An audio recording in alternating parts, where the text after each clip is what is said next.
Okay, so I've been told that this is an easy install, so we shall see.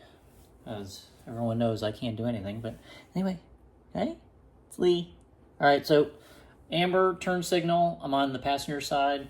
This is the replacement in the clear. So here we go.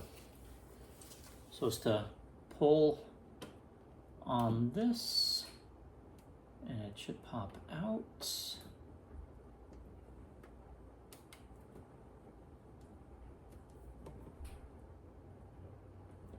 Should pop out.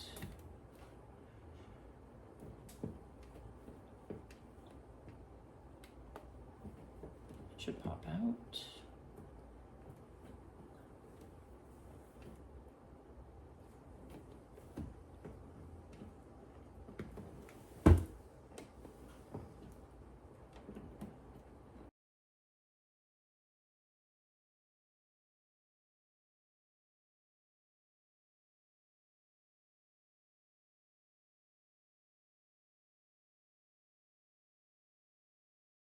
Okay, I had to mess around with it for quite a while, so I turned off the video, but now you can see